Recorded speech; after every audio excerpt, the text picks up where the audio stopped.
Case की बात करते हैं जो इस्लामाबाद से आया है, जहाँ पे फ़ारूक खोकर साहब को जो है वो एक कत्ल केस के हवाले से उम्र कैद की सज़ा जो है वो सुना दी गई है।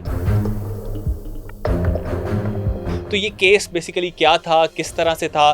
देखें जी, ये माजिद सती साहब का मर्डर है।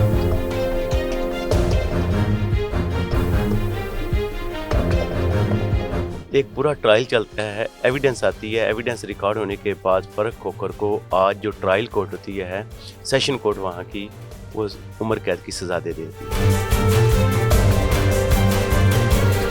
देखें, फ़ारूक खोकर के पास कानून के अंदर बहुत सारी रेमेडीज़ प्रोवाइडेड हैं। वो अपनी इन जो रेमेडीज़ है उसको अवेल कर सकता है। पहली रेमेडी तो ये है कि इसके खिलाफ अपील फाइल करेगा कि during the pendency of the appeal high court can release him from on the basis on bail, और उसकी जो सज़ा है वो सस्पेंड कर सकती है।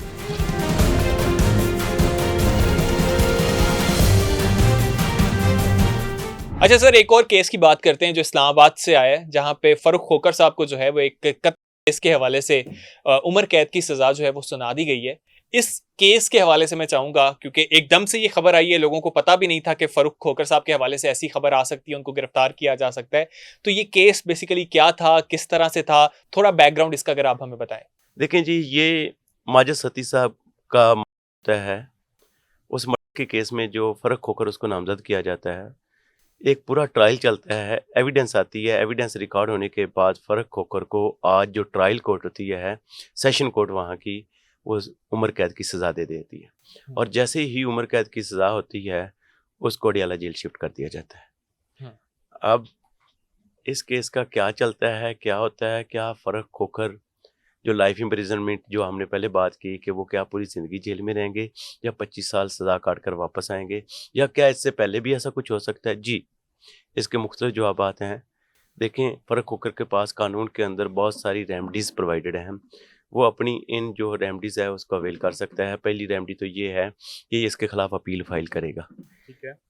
हाई कोर्ट के अंदर जब इसकी अपील दायर होगी तो उसके बाद अगर अपील का फैसला जल्दी नहीं होता तो उससे पहले इसके पास एक रेमेडी अवेलेबल है सस्पेंशन ऑफ सेंटेंस की।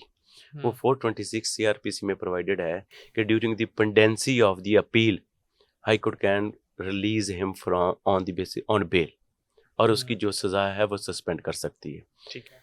और तो साथ ट्रायल चलता रहेगा। ट्रायल अपील पेंडिंग अच्छा, रहेगी, अपील पेंडिंग। और इसकी जो है वो एक दफ़ा सज़ा सस्पेंड हो जाएगी और वो बेल आउट हो जाएगा। ये एक रेमेडी उसको अवेलेबल है जो कि वो इस्तेमाल कर सकता है। दूसरी ऑप्शन अपील है। अपील की अदालती अपील जो है हाई कोर्ट के पास ये अख्तियार हासिल है कि वो इसको बरी कर दे, इसकी जो उम्र कैद की सज़ा उसको अपील कर दे। और अगर तीसरा एक ऑप्शन ये है कि अगर जो मुद्दई फरीक है वो कहते हैं कि उम्र कैद की सज़ा इसको कम हुई है, इसको प्रिजनमेंट हो, तो वो रिवीजन में आ सकते हैं, निगरानी में आ सकते हैं, और आकर वो अब फाइल कर सकते हैं कि वो भी हो सकता है। उम्र कैद से सज़ा में भी कन्वर्ट होती रहती हैं यहाँ पे। और तीसरा ऑप्शन ये है कि इसकी सज़ा उम्र कैद से कम होकर 14 साल भी हो सकती है, बाज़ का 10 साल भी हो जाती है।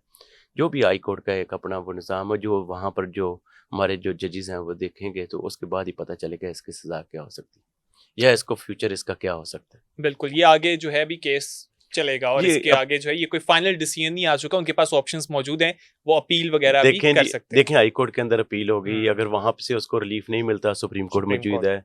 तीसरे ऑप्शन ये है कि फ्री कैद के दरमियान राजीनामा हो जाए तो ज़िंदगी के ट्रायल या अपील के किसी लम्हे भी वो राजीनामा कर सकते हैं। बिल्कुल ऐसा ही है।